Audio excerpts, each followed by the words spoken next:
I have with me today Mr. Gordon Swan. He's with the British Columbia School Trustee Association in Vancouver. Thanks for being with us. Oh, great to be here today. Yeah. Now, tell us something about the association. Tell me about what you do. So our association is made up of 60 school districts around the province. The smallest one has about 156 students. The largest one is about 74,000. And it's coordinating all of that. A difference from, from our American counterparts is in Canada, each province is responsible for education under the equivalent of your constitution. So we don't have a federal Department of Education. We have separate ministries in each province. I see. And so we have that across the country. And then in our particular area, capital funding is done through government. We don't actually have the ability to do local taxation. That was removed in 1984. So then we created geographic factors to make sure we had equity so that a student in a rural or an urban area had equal access to education. Are you into the training program, or is that more local? Every district adapts things unique to its area.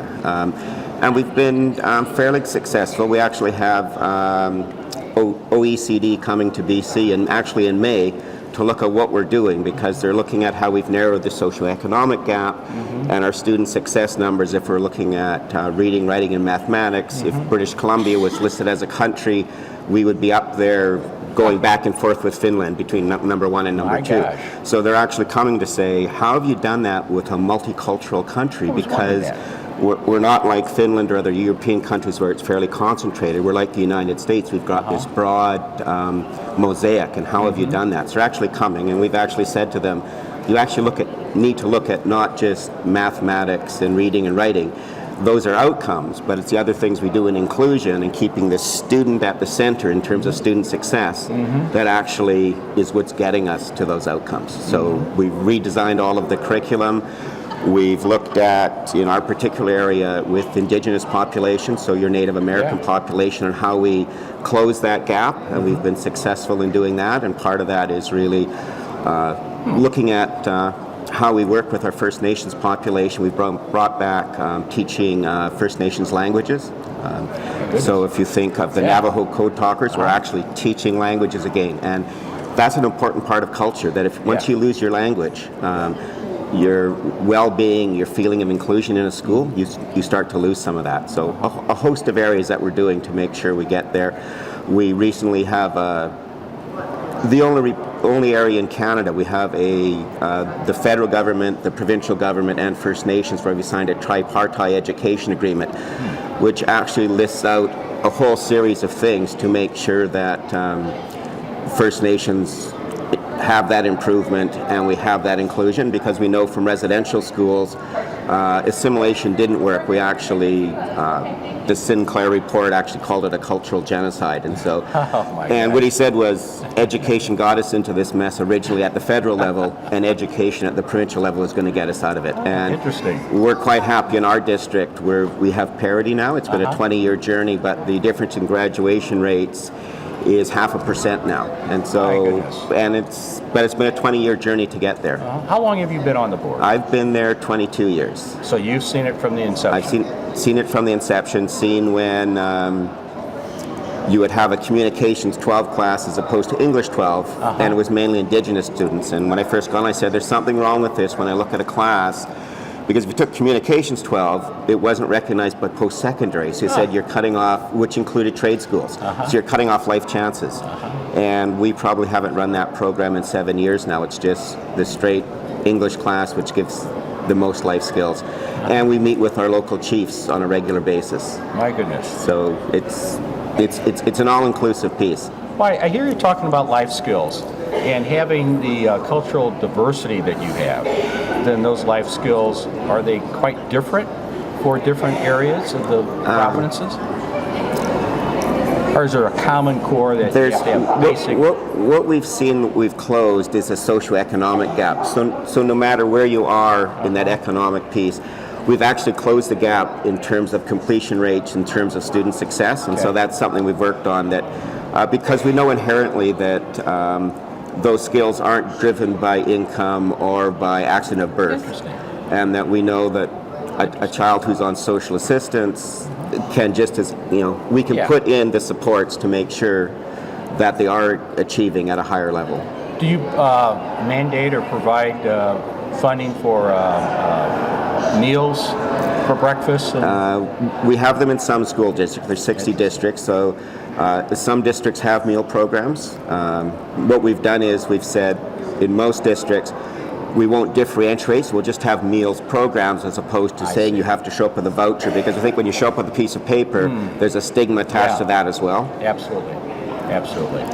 Well, all districts are dealing with technology and how that's going to change how kids learn, how teachers teach, how you acquire knowledge, and having the diversity that you have with 150 or 75 student district to 74,000, not all kids can come prepared with those kinds of skills because they don't have it at home. So we have some schools where we've had one-to-one laptop programs, which we've done with industry.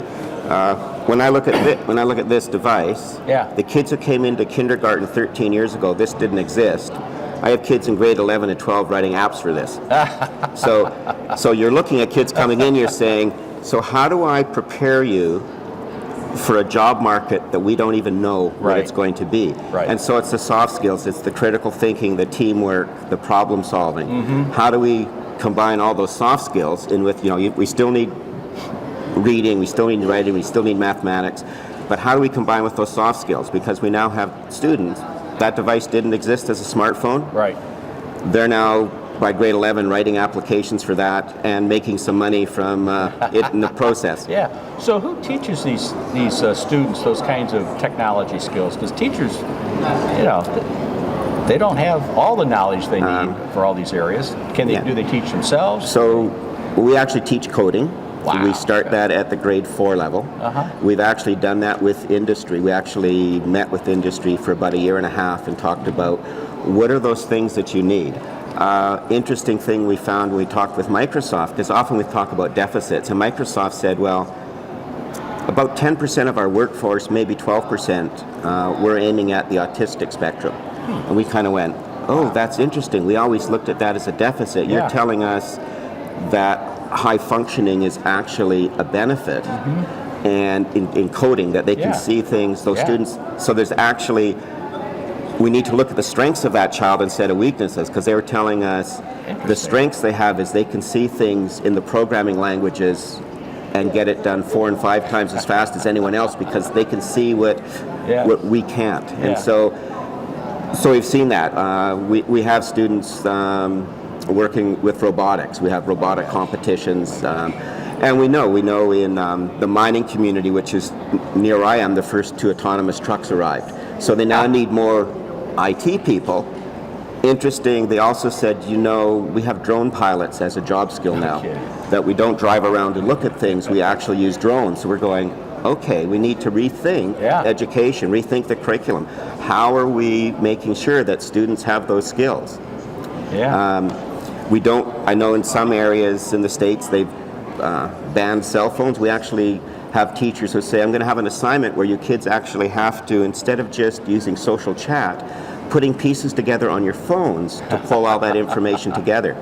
And when we look at that technology in schools, we find most students have some form of technology, but those that don't, we provide that, or we have we've gone away from computer labs to having carts of computers where the teacher will just sign out the labs. We'll look back at those labs someday and just laugh, won't we? And our library is now a learning commons, so really changed the way a library is looked at.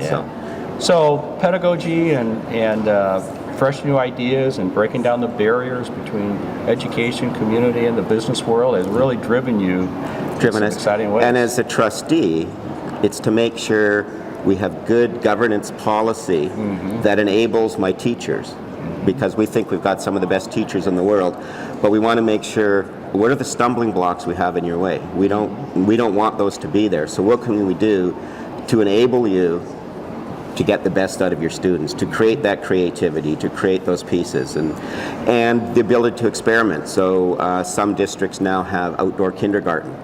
So that entire kindergarten class is nature-driven, and when you see that, the curiosity in students with the outside world is pretty profound, and we tend to forget that. I was doing some stuff in Kenya, and one of the students asked a question. Said, "True, you make kids sit in desks for 5 hours a day?" And that was totally. And I thought, yeah, we shouldn't be doing that. No. And so how do you pull all those pieces together? And how do you get the curiosity from that student and look at the strengths that they have? Because, you know, you could teach me basketball and say that's one of your weaknesses, Gordon, and, you know, 10 years later I'm going to be a horrible basketball player.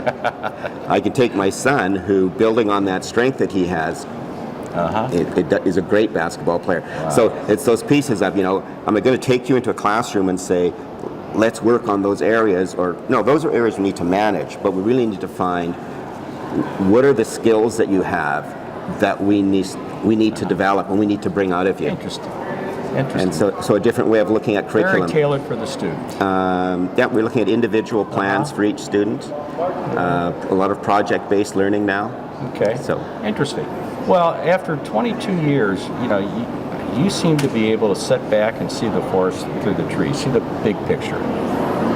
What could you share with districts that maybe have attended this program this weekend that are some key 3 or 4 lessons learned that they should be doing? Set your teachers free. They've had the training. You want to make sure they understand their pedagogy, but don't bind them in regulation that causes them to either have to second guess or to worry. There's going to be some mistakes along the way. That's fine. If we look in industry, in the IT world, if somebody beats you by a week, you might have spent 2 years on something. We often talk, one of the teachers I know, when kids talk about passing or failing, she knows, no, fail is first attempt in learning. And you go, and looking at, you know, marks at that end. If I'm starting off at, say, 74% in something, but I've mastered it by the end of the class, then my mark should be that 90-something. You shouldn't average it out and say, well, you're 82. No, I'm at 93 or I'm at 94. But also developing the soft skills for students to work together, because we're seeing, as we get into this next revolution, it's going to be those skills that they need. They solve problems together. Yeah. It's not just the one person. And they may try it. I think it was Edison who said, no, I know over 100 ways not to make a light bulb. Thinking in that way, that's not a failure. It's and taking the shot. When I look from a basketball analogy, I remember Michael Jordan saying, you know, there was 30 or 40 times he was told to take the last shot, and he missed. But that wasn't important. The important part was he took the shot, he learned. Yeah. And so we've got to look at that. If you do that, you learn, you review it, and you get better. There's, you know, if students say don't pass a test, and the teacher teaches them exactly the same way again, and then they don't master it again, well, it's not the students who are the issue. It's you need to think about those individual needs and how do I teach that piece differently because the way I'm teaching it. And students have several different ways of learning. We've even I was in a classroom 2 weeks ago. There's one desk in the classroom. There was couches, there was chairs, there was tables, there was carpet, and the kids were learning. They're grade 5, but the comfort of that room caused them to learn. Where if they'd been in straight desks, it just wouldn't have worked. And yet, so often we see those. You know, parents will go, "Well, but I sat in desks." And you say, "Well, did you like it?" "No, I hated it." Yeah. Well. That's what we're trying to change, and we've totally redone our curriculum in British Columbia. That was teachers working with administrators, working with industry, looking at that over a 2-year period. We've done through elementary school, we've now done middle school, and we're now rolling out secondary. But it's really looking at how we have to change the curriculum to meet the future workforce needs. And we think where we are internationally in the PISA standings with the OECD, that gives us the ability, the license, if you like, to actually say, well, even as good as that is, that's the past, but we can take that and say, what does the future look like? What do our students need in the future? Because we know, just like across the United States, in our own province, we're probably coming up on a 300,000 to 400,000 skill shortage in jobs. Wow. birth rates are down, so we know that we're getting those new people coming in is through immigration. So we're also talking about how do we work with English language learners, and we changed it from English to the second language because students would say, Mr. Swan, you know that actually English is my fourth language. And we would often think differently about that. So we look at that and how we do that. And that also helps because our students are going to be working in a workforce that's global. I have a daughter who is currently over in the Middle East. And so you look at that and you go, it's no longer just you're in your community or maybe your province. You're working internationally, so knowing different cultures, diversity across cultures, languages is all helpful. And so how do you do that?